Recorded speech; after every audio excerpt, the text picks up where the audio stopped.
क्या बताया गया है इसमें? किस तरीके की टेक्निक्स होती हैं? कैसे किया जाता है? कश्मीरी कोलव तंत्र में सबसे पहले आता है श्वासों का विज्ञान और ज्ञान, स्पंद, पॉजेज, वाइब्रेशंस। हमारी बॉडी के अंदर का जो मैकेनिज्म है, पहले उसको लेकर के सेल्फ अवेयरनेस कि ठीक है, हम लोग बैठे हैं, हम सांस ले भी रहे हैं, छोड़ भी रहे हैं, लेकिन वही ऑक्सीजन हमारे शरीर के अंदर जा कर के हमारे पैर पे भी पहुंच रहा है, हाथ में भी जा रहा है, उंगलियों में भी जा रहा है, हथेलियों में भी जा रहा है। हमें उसकी अवेयरनेस नहीं है, लेकिन वो हो रहा है। जैसे हमारी कुंडलिनी एक्टिवेशन अवेकनिंग की एक स्टेज होती है, ये हमने नीचे से स्टार्ट करते हैं, ऊपर तक जाते हैं। जी, कश्मीरी कोलव तंत्र इस चीज़ को कैसे देखता है? कश्मीरी कोलव तंत्र सातों चक्रों में तो मानता ही है, इनकी अपनी अपनी ऊर्जाओं में भी मानता है, परंतु कश्मीरी कोलव तंत्र ये कहता है कि आपके शरीर का एक एक बाल भी यंत्र का काम करता है। टोटल अवेयरनेस, केवल 7 चक्र नहीं है, स्पंद भी है, ज्ञान भी है, विज्ञान भी। भगवान शिव बैठते हैं, ध्यान में बैठते हैं। वो तो शिव है, उनको किसके ध्यान में बैठने की जरूरत है? क्यों ध्यान में बैठते हैं? वो बैठते हैं परम शिव के ध्यान में, सदा शिव के ध्यान में, परम ब्रह्म जो है। आज हम बात कर रहे हैं कश्मीर कोल तंत्र।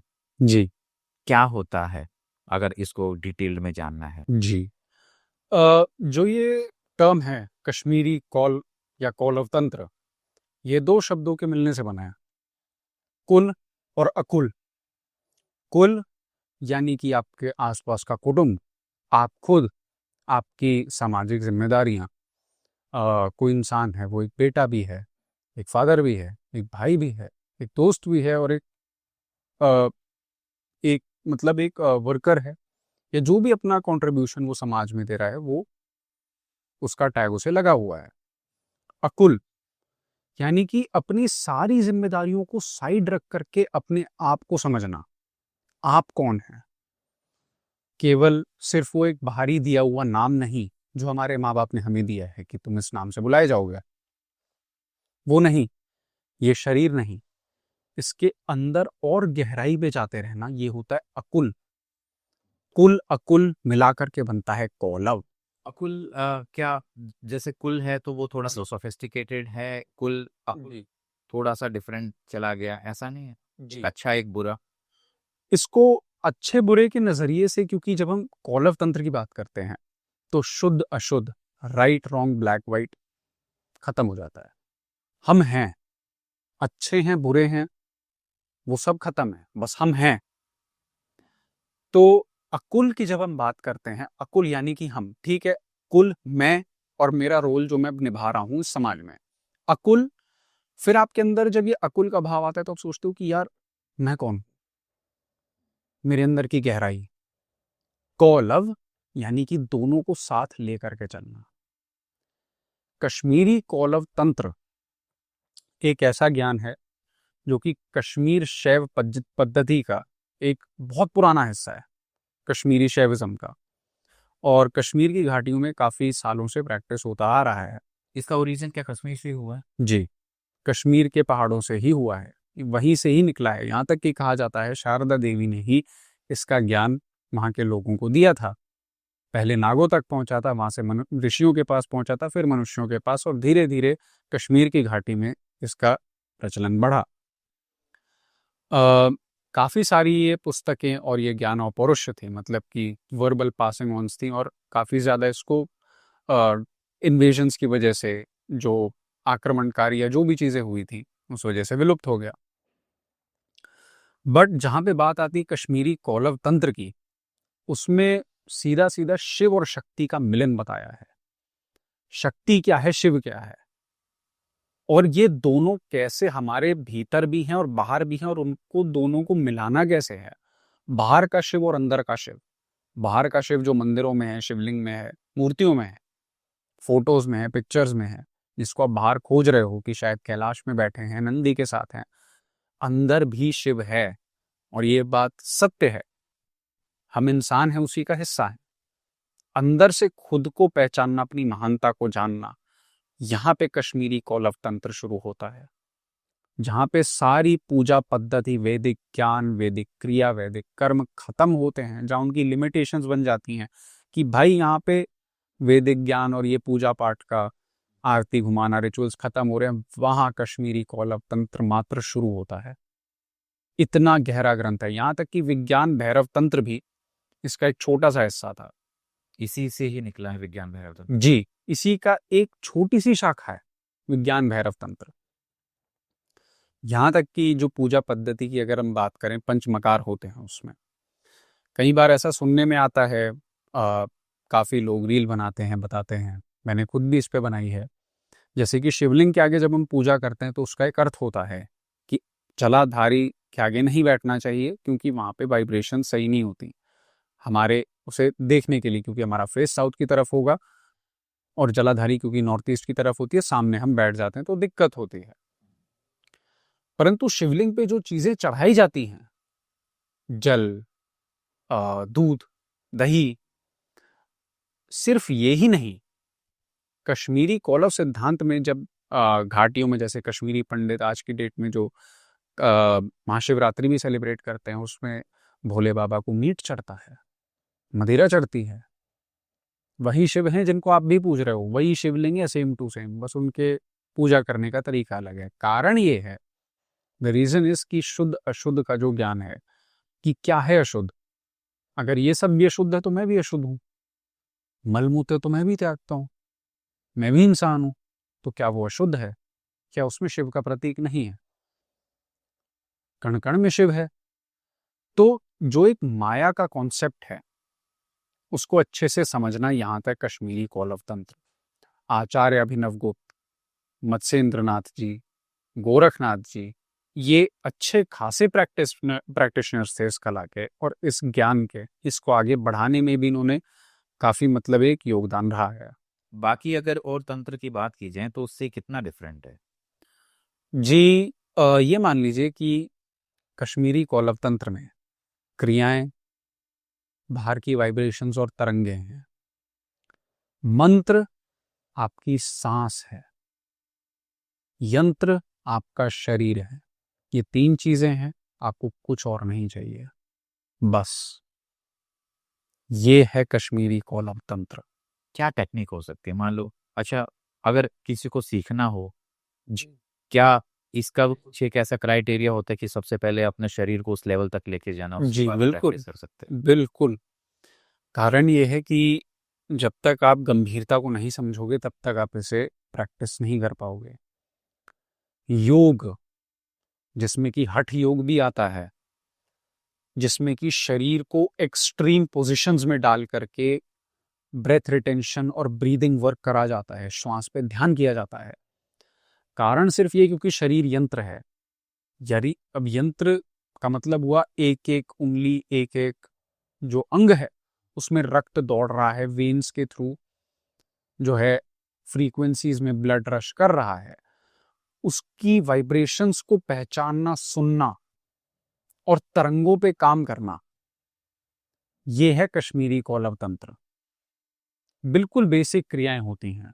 अब जैसे हमने अपने शरीर को अगर तैयार नहीं किया इतनी बड़ी लेवल की एक मेडिटेशन प्रैक्टिस के लिए, तो बहुत हैवी लग सकता है। पहली चीज, सर दर्द उठना, दोबारा कश्मीरी कौलव तंत्र की तरफ मुड़कर ना देखना, इससे घबरा जाना, ये दिक्कत होती है। तो इसलिए अपनी बॉडी को प्रिपेयर करना इसके लिए बहुत जरूरी है, ताकि आप बैठ करके काफी देर तक अपने ऊपर, अपनी आत्मा पे ध्यान कर पाओ। कितने प्रैक्टिसेस करनी पड़ेंगी जी, इस तक पहुंचने, मतलब इस लेवल तक पहुंचने के लिए? यूं मान लीजिए कि आपका जो एक शरीर होता है, मानव शरीर, उसको अगर आप योग के अधिकतर आसन बना लेते हैं, अगर आपको टेस्ट करना है कि आप कश्मीर कौलव तंत्र करने लायक हैं या या नहीं, नहीं है, एक एक आसन मिनिमम 1 से 1.5 मिनट बना सकते हो, फिर तो गो अहेड। योग के अधिकतर जो आसन हैं, अगर आप 1-1.5 मिनट बना करके होल्ड कर सकते हो और ब्रीदिंग पे फोकस कर सकते हो, you are cut for Kashmiri कौलव तंत्र। आप मूव ऑन कर सकते हो नेक्स्ट स्टेज पर। क्या बताया गया है इसमें? किस तरीके की टेक्निक्स होते हैं, कैसे किया जा सकता है? जी, कश्मीरी कौलव तंत्र में सबसे पहले आता है श्वासों का विज्ञान और ज्ञान, स्पंद, पॉजेस, वाइब्रेशंस। हमारी बॉडी के अंदर का जो मैकेनिज्म है, पहले उसको लेकर के सेल्फ अवेयरनेस कि ठीक है, अब हम लोग बैठे हैं, हम सांस ले भी रहे हैं, छोड़ भी रहे हैं, लेकिन वही ऑक्सीजन हमारे शरीर के अंदर जाकर के हमारे पैर पे भी पहुंच रहा है, हाथ में भी जा रहा है, उंगलियों में भी जा रहा है, हथेलियों में भी जा रहा है। हमें उसकी अवेयरनेस नहीं है, लेकिन वो हो रहा है। उस अवेयरनेस को उठाना, ये है कश्मीरी गोलव तंत्र। आप एक एक वाइब्रेशन को फील कर पाओ, क्योंकि तरंगों से ही तंत्र होता है। तंत्र क्या है? वाइब्रेशंस ही तो हैं। आपने मंत्र बोला, स्वाहा, ये वो, उसका वो हो जाए, क्या है? वाइब्रेशन, तरंग ही तो है जो आपने छोड़ी है बोल करके, जिसमें कि फ्रीक्वेंसीज अपना काम करती हैं। फ्रीक्वेंसीज को लोग बहुत हल्के में लेते हैं। अगर किसी एक जगह पे मैं फ्रीक्वेंसी बढ़ा दूं, जो रेडियो वेव्स होती हैं उसकी फ्रीक्वेंसी, या फिर जो कनेक्शन वेव्स होती हैं उसकी फ्रीक्वेंसी बढ़ा दूं, इंसान बैठ ना पाए, सर दर्द हो जाए। एक इंसान को एक पेड़ के नीचे बैठा दो, और उसी इंसान को थोड़ी देर बाद एक ऐसे बिजली के खंभे के नीचे बैठा दो जहां जिसके नीचे जिसपे बहुत सारी तारें हैं। खुद करके देख लेना, पता लग जाएगा कि तरंगे कितनी रियल होती हैं, कितना फर्क पड़ता है। पेड़ के नीचे बैठेगा तो उसको थोड़ा सा सुकून मिलेगा, और अगर ऐसी जगह बैठेगा जहाँ बहुत सारी तारें, तो वो विचलित हो जाएगा, रेस्टलेस होगा, समझ में नहीं आएगा क्या करना है, इम्पेशेंट हो जाएगा, गुस्सैल हो जाएगा, अजीब सा स्वभाव हो जाएगा। और इसका कोई देखिए साइंटिफिक एक्सप्लेनेशन इसलिए नहीं है क्योंकि अभी तक साइंस वहां पहुंचा नहीं है। 16वीं शताब्दी में, 16 सेंचुरी में अगर कोई इंसान बोल देता कि भाई अर्थ राउंड है, उस टाइम के साइंटिस्ट हंसते। उस टाइम पे साइंस क्या था कि भाई अर्थ फ्लैट है, ये साइंस था। तो साइंस तो समय के साथ बदलता है, जैसे नए प्रमाण आते हैं, नए एविडेंसेस आते हैं, नई स्टडीज आती हैं। तो वाइब्रेशंस और फ्रीक्वेंसीज का जो एक साइंस है, जो कि हमारी रियलिटी को शेप करता है, बहुत जरूरी है। मैनिफेस्टेशन काम ही इस लेवल पे करती है। विज्ञान भैरव तंत्र को एक तरीके से ये मान लीजिए, क्रियाएं तो अनिवार्य होती हैं। मान लेता हूं कि चलो आपको कोई इंसान मारा, विज्ञान भैरव तंत्र में भी ये बताया गया ना, मोस्टली वो ब्रीदिंग से रिलेटेड। ब्रीदिंग से रिलेटेड है, वो तो एक पार्ट है कश्मीरी कौलव तंत्र का। उसमें फिर यंत्र आते हैं। आपको कोई काम करना है, किसी का मारण चाहते हो, चाटन चाहते हो, वशीकरण चाहते हो, खुद की सिद्धि चाहते हो, पुष्टिकरण चाहते हो, तो कैसे बैठना है, कि आपने ब्रीदिंग सीख ली, सीख ली। वो उसके अंदर विज्ञान भैरव तंत्र की जो टेक्निक है वो यहाँ भी होंगी। जी, वही है। Vigyan Bhairav Tantra is a part of Kashmiri कौलव। हाँ, 112 जो ब्रीदिंग हाँ, टेक्निक है वो यही रहेंगी। जी अब उसके बाद आगे क्या करना है, फिर वो जर्नी स्टार्ट होती है। जी। उसके बाद आ जाते हैं आसन। मंत्र तो आपने सिद्ध कर लिया। मंत्र क्या सिद्ध किया आपने? कोई मंत्र बोला नहीं, आपकी सांस ही मंत्र है। आपने अपनी सांसों को सिद्ध किया है। आप सांस ले रहे हो, उसमें आपको वाइब्रेशंस में ओम ओम सुनाई दे रहा है, उसको आपने सिद्ध कर लिया। अब उसको चैनलाइज करके काम कैसे करवाना है, अब आ जाता है यंत्र का काम। अधिकतर केसेस में जो तंत्र होता है उसमें यंत्र या तो श्री यंत्र होंगे, अलग अलग यंत्र होते हैं। कश्मीरी कौलव तंत्र में बाहरी कोई यंत्र नहीं है, यंत्र आपका शरीर ही है। ये है यंत्र। अब बनाओ इसको। बनाना कैसे? पुष्टिकरण के लिए अलग है, विद्वेषण के लिए अलग है, अलग अलग मैनिफेस्टेशन के और अलग अलग गोल्स और एम्बिशंस के लिए, यहां तक कि अलग अलग समय के लिए भी अलग अलग आसन हैं जो कि आपको अपने गोल तक ले जा सकते हैं। वैसे एक सवाल ये आता है कि किन लोगों को इस फील्ड में, मतलब इस इतने डिटेल में जाना चाहिए?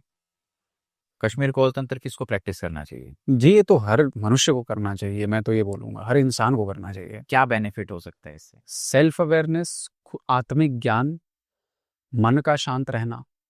जब आप ये समझ जाओगे कि समय कुछ नहीं है, समय सिर्फ एक अलग डायमेंशन है जो लीनियर नहीं है, चक्र की तरह घूम रहा है। हम हैं अभी, पहले भी रह चुके हैं, आगे भी होंगे, लेकिन फिलहाल हम यहां हैं। तो ऐसा इंसान will be much more at peace with themselves.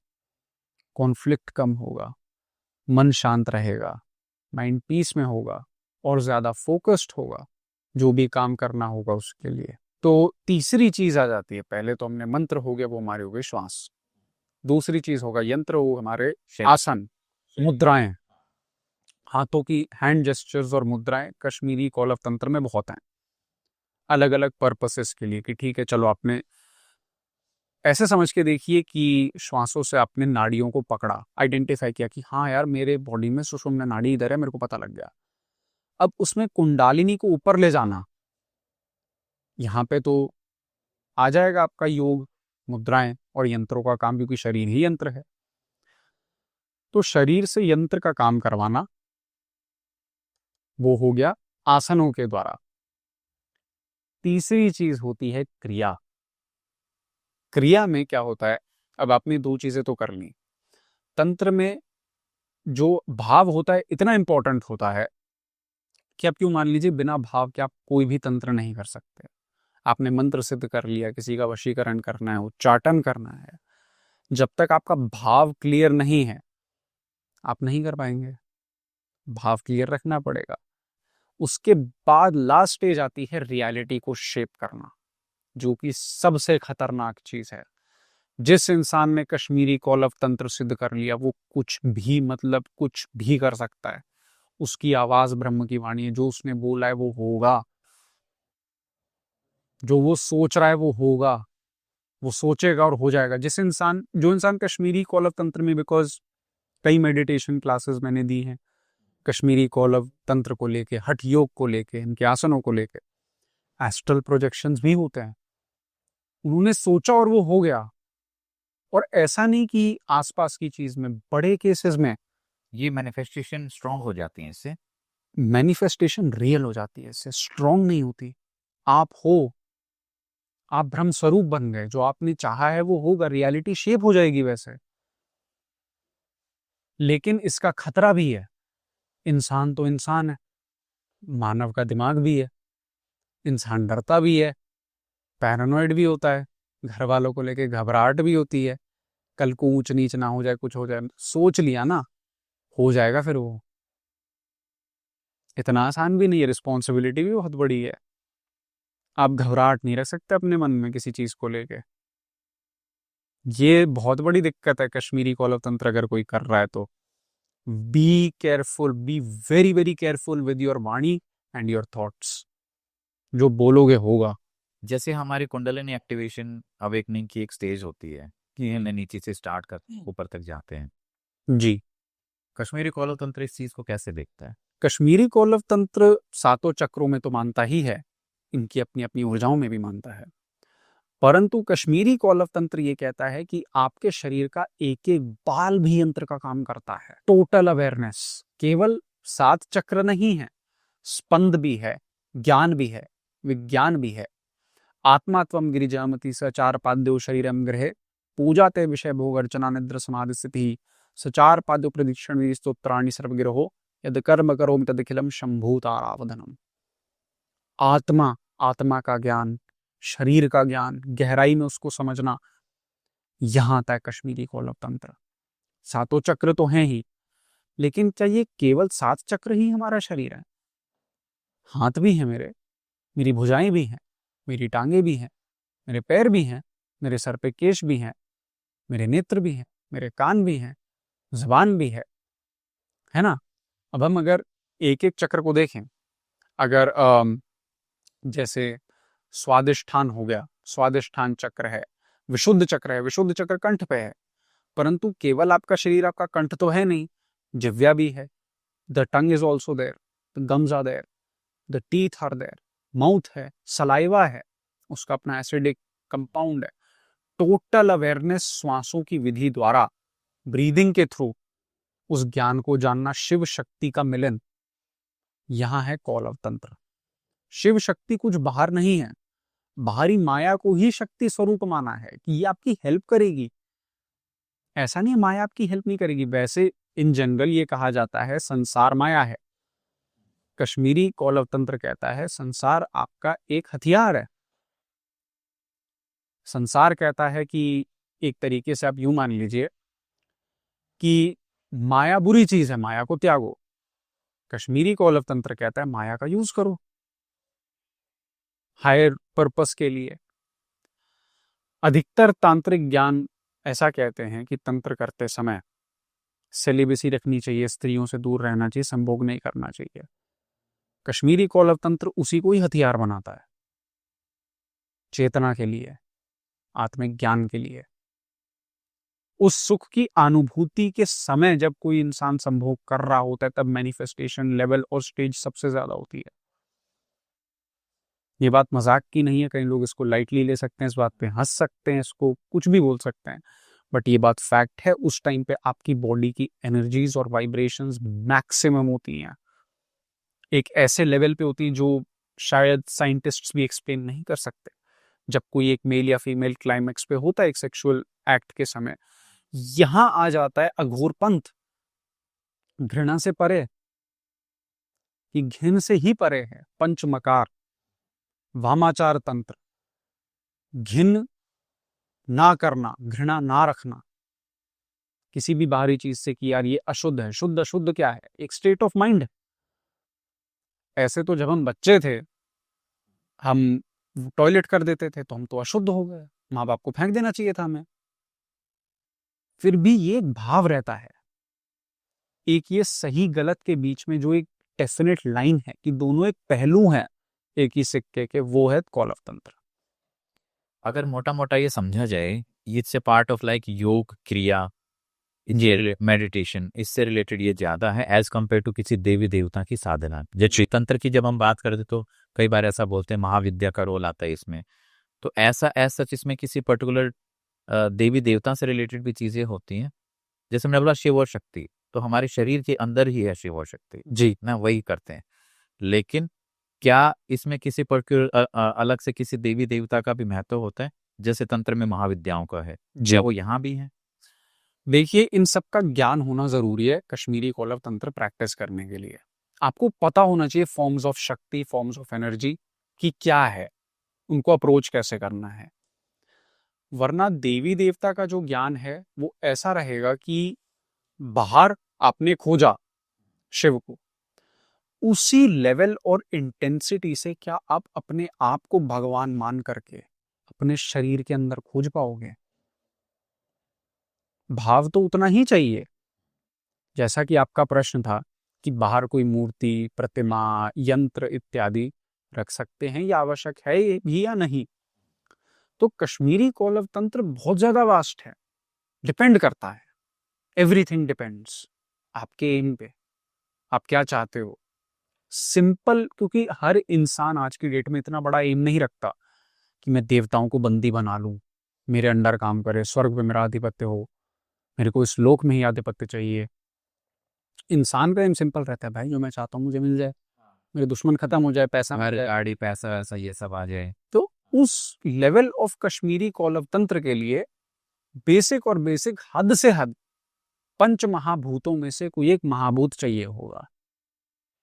अग्नि, वायु, जल, पृथ्वी, आकाश, उनका कोई ना कोई प्रतीक, दिया, कैंडल, अग्नि का जो है वहां पे रहना आवश्यक हो जाता है। परंतु अगर केवल मैनिफेस्टेशन और एक एस्ट्रल प्रोजेक्शन के लिए कश्मीरी कौलव तंत्र किया जा रहा है, तो उसमें डिपेंड करता है कि आपका एम क्या है, पहली बात। दूसरी बात, आवश्यक है भी नहीं पंच महाभूतों का होना, ऐसे भी कर सकते हैं। कश्मीरी कौलव तंत्र का ज्ञान ऐसा है कि अगर कोई इंसान प्रैक्टिस कर रहा है या कर चुका है, वो बैठा हुआ है, बैठे बैठे वो तंत्र कर रहा है, आपको पता भी नहीं चलेगा। उसको मंत्र की आवश्यकता ही नहीं है, उसकी जो सांस है वो ही एक मंत्र है। भगवान शिव बैठते हैं, ध्यान में बैठते हैं, वो तो शिव है, उनको किसके ध्यान में बैठने की जरूरत है? क्यों ध्यान में बैठते हैं? वो बैठते हैं परम शिव के ध्यान में, सदा शिव के ध्यान में, पर ब्रह्म जो है। और वो ध्यान में बैठते मंत्र तो बोलते नहीं, विष्णु लेटे रहते हैं, मंत्र तो बोलते नहीं। वो क्या कर रहे हैं? उस जो तंत्र भगवान प्रैक्टिस कर रहे हैं ना अपने काम करवाने के लिए, वो इंसानों तक देने, मतलब इंसानों के पास जो चीज है वो है कश्मीरी कौलव तंत्र। वही चीज है जो देवता और बड़ी बड़ी सेलेस्टियल बॉडीज कर रही हैं। आप जैसे लोगों को सिखाते हैं, मीसेस वगैरह लेते हैं, क्या होता है इनमें? क्या क्या क्या प्रैक्टिसेस होती हैं जी, इसमें मैं आपको बताऊं, मान किसी को ज्वाइन करना है, किसी को जी। वीडियो देखा, उसको लगा कि हाँ मेरे को ज्वाइन करना चाहिए कोर्सेज, जी, आप सबसे पहले क्या चेक करेंगे? जी, सबसे पहले तो हम नाड़ियों को पकड़ेंगे। नाड़ियों में आदि, मध्य, अंत कौन सी नाड़ी ज़्यादा एक्टिवेटेड है, ये कैसे पता लगता है? ये पता लगता है श्वास विधि से और नाड़ियों को पकड़ने से, जो कि फिजिकली हाथों से ये पता चल physically जाता पता है लग जाता कि ये नाड़ी ज़्यादा एक्टिवेटेड है। फिर उस नाड़ी के अकॉर्डिंग आपकी क्रिया डिज़ाइन करना। पहली चीज़ है सांसों का ज्ञान। ये चलो नाड़ी पकड़ ली हमने आपकी। जो श्वासों का ज्ञान आपको दिया जाएगा, वो एक तरीके से आप यूँ मान लीजिए इसमें टाइम फ्रेम होता है। कंसेक्यूटिव डेज़ के लिए कश्मीरी कौलव तंत्र नहीं करवाना चाहिए, क्योंकि ये एक बहुत पर्सनल चीज़ है। मैं बाहर से समझाऊँगा, मैं केवल समझा सकता हूँ। एक्सपीरियंस आपको करना ही पड़ेगा। तो इसमें जो एक टाइम फ्रेम रहता है, मिनिमम 3 टू 4 डेज़ का रहता है। आपको एक बात बताई कि आपको ये करना है, ये श्वास विधि आपको करनी है, नाड़ी के अकॉर्डेंस में, तो करना आपका काम है और रेगुलरली करना पड़ेगा। फिर आपको बताया जाएगा और एडवांस श्वासों की विधि।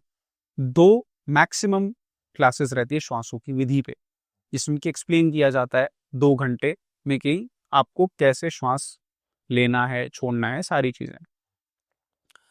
फिर आ जाते हैं क्रियाओं पे, जिसमें कि ब्रूटल ऑनेस्टी बहुत ज़्यादा ज़रूरी है।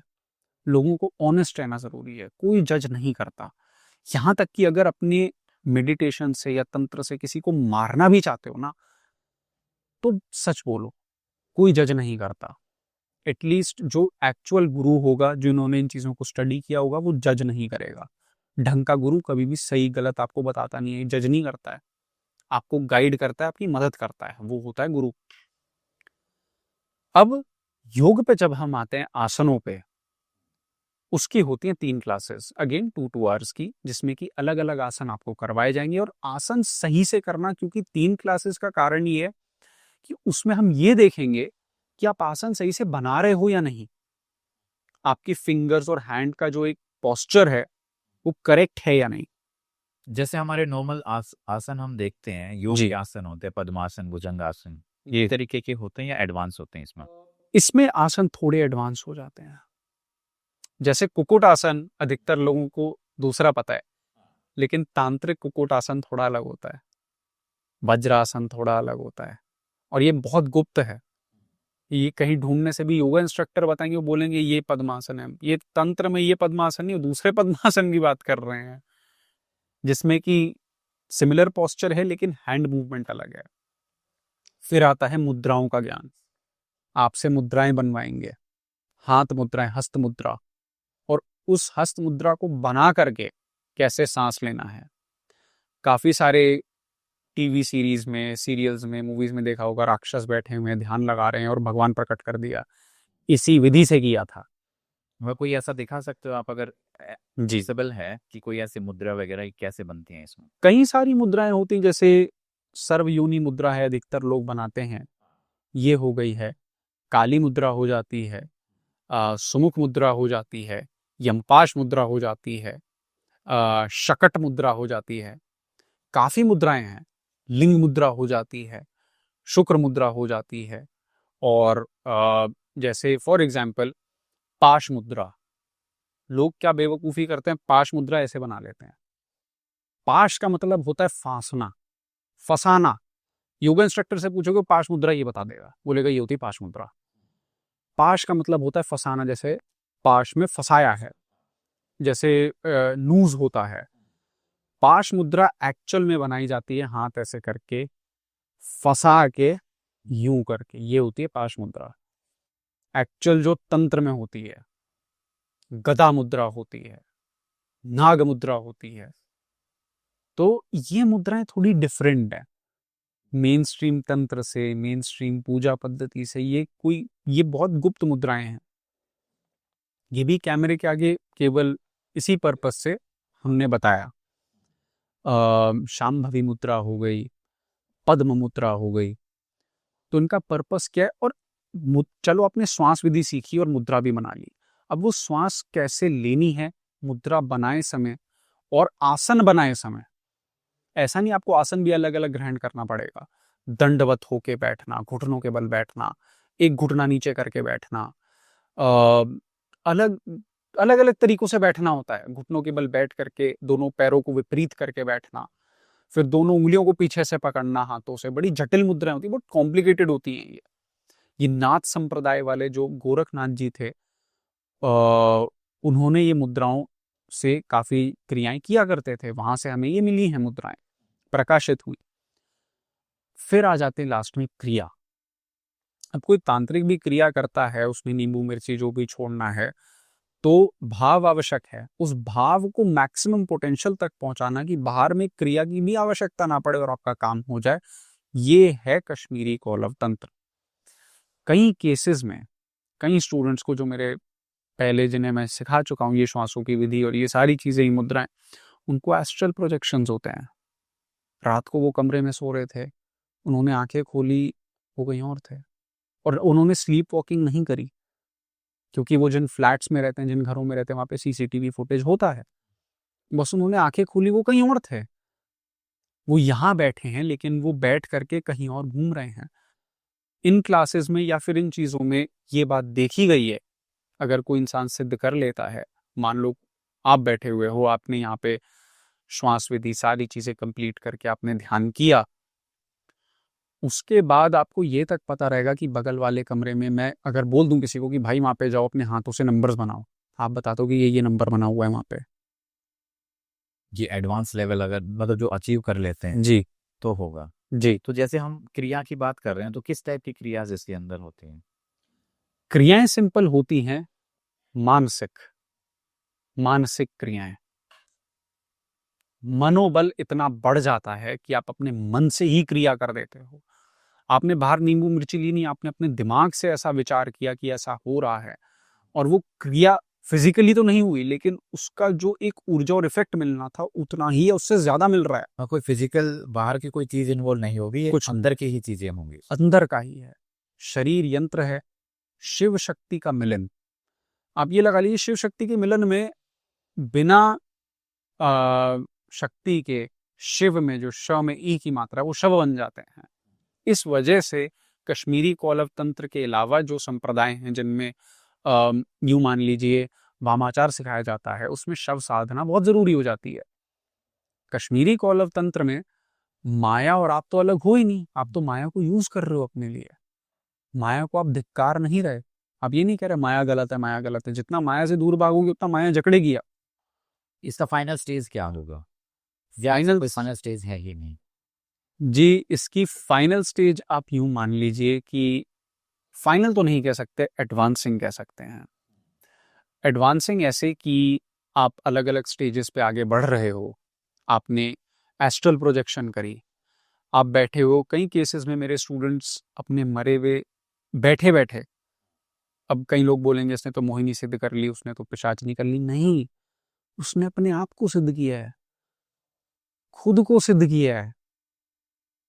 और इस वजह से कई लोग अपने एंसेस्टर्स से, अब जैसे मेरा एक फ्रेंड था, मैंने उसको एक क्रिया करवाई थी, काफी पुराना दोस्त है मेरा, उसके दादाजी की डेथ हो गई थी, और बाकी सबको ये लगा कि दादाजी जो हैं नॉर्मल डेथ मरे हैं, सब मरे हैं।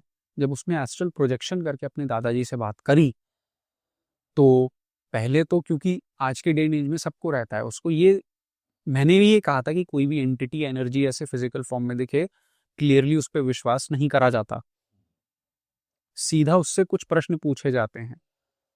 और जब उसने प्रश्न पूछा, उसे सिद्ध हुआ कि हाँ ये मेरा ही दादा है। जब उसने पूछा कि क्या हुआ था दादाजी आपके साथ, तो उसके दादाजी ने बताया, बेटा मैं तो मरा ही नहीं था, मैं जिंदा था जब मुझे चिता पे लेके गए हैं, और जला दिया है मुझे वहां। थोड़ा सा जिंदा था मैं और मुझे बहुत कष्ट हुआ था। कई बार ये भी होता है। इन सारी चीजों के आंसर्स कश्मीरी कौलव तंत्र में मिलते हैं। अब कई लोग बुद्धिजीवी हैं, कह सकते हैं कि अच्छा तो ऐसे तो आधे से ज्यादा मर्डर केसेस इंडिया में सॉल्व हो जाए। हाँ, हो सकते हैं, बस समय लगेगा, टाइम लगेगा, क्योंकि हम इंसान इस माया की दुनिया में पैदा हुए हैं। माया ने हमें घुमाए, बात सही है, लेकिन अगर आप माया को यूज करोगे उसके खिलाफ लड़ने के बजाय अपने बेनिफिट के लिए, तो आपके लिए वंडर्स भी कर सकती है। यहां पे होता है कश्मीरी कौलव तंत्र। लोगों को क्यों चूज करना चाहिए ये? एक डीपर अंडरस्टैंडिंग सेल्फ के लिए। आज की डेट में इंटरनेट पे बहुत ज्यादा मैं सुनता हूँ मोहिनी सिद्धि, यक्षिणी सिद्धि, ये सिद्ध कर लो, वो सिद्ध कर लो, पिशाचिनी सिद्ध कर लो। मैं कहता हूँ खुद को सिद्ध करो, और खुद को अगर सिद्ध कर लिया ना, बाकी ये सारी सिद्धियां कुछ नहीं है। इतने मतलब तनिक मात्र भी कुछ नहीं है। क्या इससे कुंडलिनी भी एक्टिवेट होती है, अवेकन होती है? बिना कुंडलिनी एक्टिवेशन के आप तीसरी और फाइनल स्टेज पे कश्मीरी कौल तंत्र के पहुंच ही नहीं सकते। वो तो होगा ही होगा। आपने अपनी चेतना इतनी बढ़ा ली कि आप अपने शरीर के एक एक अंग के एक एक नस में खून दौड़ता हुआ महसूस कर सकते हो, तो ऐसे इंसान की कुंडलिनी जागृत कैसे नहीं होगी। इसमें कुछ और एक्सपीरियंसेस हम ऐड कर सकते हैं क्या एस्ट्रल प्रोजेक्शन के, जी, अगर कोई स्टूडेंट्स के हैं तो? बहुत सारे हैं एस्ट्रल प्रोजेक्शंस। तो आप ये मान लीजिए, एक मैंने स्टार्टिंग में जब इनिशिएशन में कर रहा था, मैं खुद भी प्रैक्टिस किया करता था एक बहुत ज़्यादा अर्ली स्टेज पे।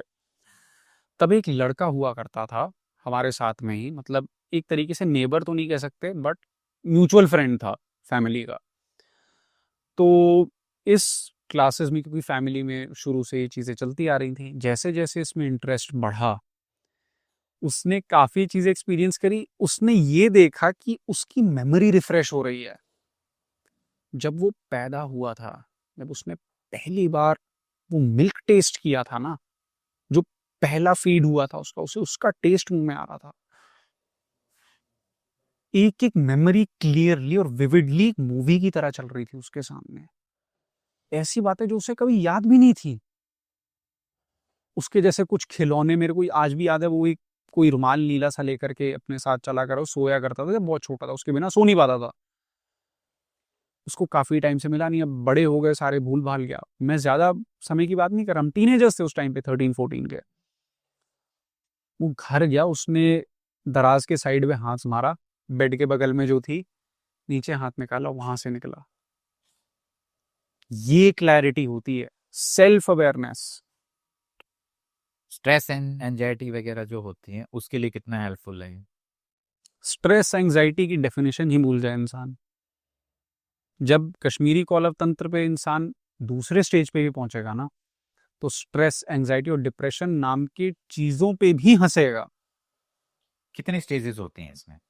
जी, स्टेजेस तो अनगिनत हैं, परंतु अगर एक फॉर्मल तरीके से किसी को सिखाना हो तो 3 स्टेजेस मेन मानी गई हैं। ज्ञान, विज्ञान, स्पंद।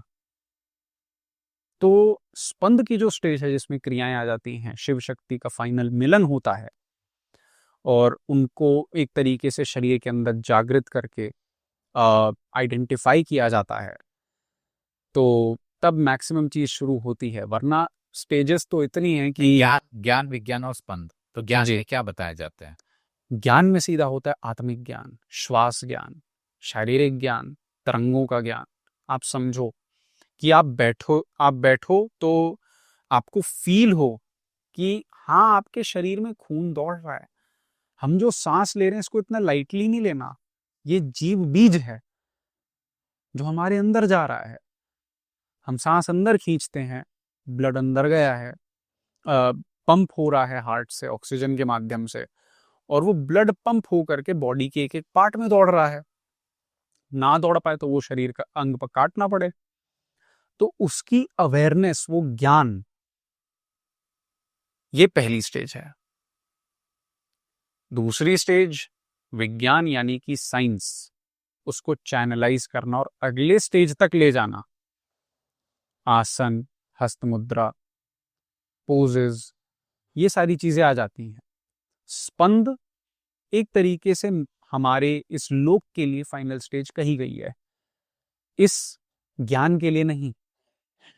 कश्मीरी कौलव तंत्र तो इससे भी आगे, परंतु इंसानों के लिए कि हाँ ठीक है, नाउ यू हैव ट्रांसेंडेड, ये हो चुका है। इतना ही जी पे, यहीं से जो तुम चाहते हो वो सारी चीजें तुम्हें मिल जाएंगी। जी। एक सवाल ये है कि जब हम तंत्र की बात करते हैं तो आज इंटरनेट पे ना बहुत सारे वीडियोस आते हैं जिसके अंदर भूत, पिशाच और काफी ऐसी देवी देवताओं की चीजें हम बता देते हैं, लेकिन ऐसी जो चीजें जिसमें जो प्रैक्टिकल चीजें हैं उस पे जानकारी बहुत ज्यादा है ही नहीं। अगर हम गहराई से सोचें, अ, इस कमरे में ये टेबल है, ग्लास है, प्लास्टिक तक है, इस धरती के एलिमेंट्स, मॉलिक्यूल्स, एटम्स को लेकर के ही कुछ ना कुछ बना है ना, कुछ बाहर से तो है नहीं, यहीं का है। तो हर किसी की अपनी एक एनर्जी फील्ड है, एक ऊर्जा है, और वो ऊर्जा ऐसा कहा गया है साइंटिफिकली भी कि हमारे अंदर स्टारडस्ट मैटर है ह्यूमंस के अंदर, और हर एनिमल और क्रीचर, लिविंग क्रीचर के अंदर है वही मैटर जो बाकी स्टार्स और क्या कहते हैं सेलेस्टियल बॉडीज में होता है। तो उसका ज्ञान कि हाँ, अगर आपको बाहर से आत्माएं दिख भी रही हैं, एंटिटीज दिख रही हैं, तो वो क्या है? वो आप ही का रिफ्लेक्शन है। शास्त्रों में ये लिखा है, कहा जाता है कि भगवान जो है दर्शन देते हैं। मान लो आपको शिव ने दर्शन दिए या कृष्ण ने दर्शन दिया, आपको पता है कैसे शिव और कृष्ण दिखते हैं?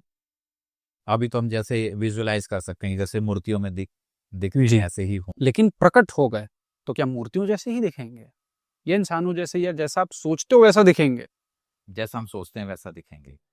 इस वजह से ये कहा गया है कि जब भी भगवान प्रकट होते हैं, कोई भी देवी देवता हो गए, आप ही के चेहरे के नाक नक्श जैसे होंगे।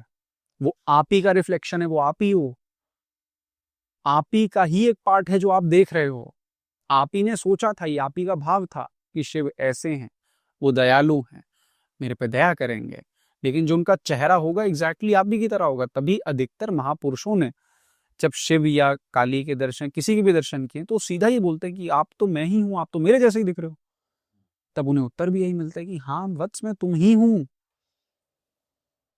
बाहर से जो पिशाचिनी, डाकिनी, आत्मा वात्मा जो भी है, अलग अलग ऊर्जाएं, वो भी हम ही हैं, हमारा ही तत्व है। इन सभी तत्वों के मिलने से हम बने हैं। एक आध तत्व उनमें कम हो सकते हैं, हम में नहीं, मानव के शरीर में।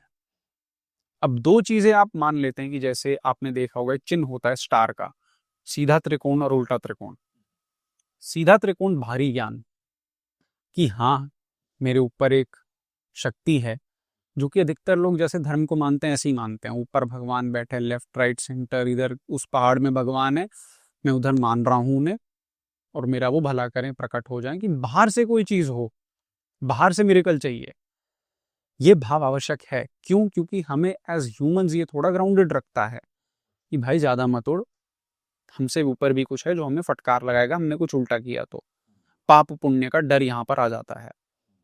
जो उल्टा त्रिकोण है वो है आत्मिक ज्ञान, शिव शक्ति का मिलन और तंत्र। कि हाँ ठीक है, बाहर तो है ही, लेकिन ये सारा मैकेनिज्म, ये पूरा एक चराचर ब्रह्मांड मेरे शरीर के अंदर है। अगर हम अपने आईज को देखें, आईज का माइक्रोस्कोपिक वो देखें, आपको पूरे गैलेक्सी जैसा दिखेगा। हमारे अंदर भी अनेकों ब्रह्मांड बस रहे हैं, जिनका कनेक्शन वास्तविक ब्रह्मांडों से, जो कि बाहर यूनिवर्सेस हैं, कोई ना कोई कनेक्शन है और एक वायरिंग है। अंदर अंदर ही पूरा ग्राउंड है, पूरा मंदिर ही अंदर है, पूरा टेम्पल ही अंदर है, बाहर कुछ ढूंढना ही नहीं है। तो इस वजह से यहाँ पे जो एक यंत्र का कॉन्सेप्ट था कश्मीरी कौलव तंत्र में, ये पर्पस है उसका। चलिए फिर इस पॉडकास्ट को यहीं एंड करते हैं।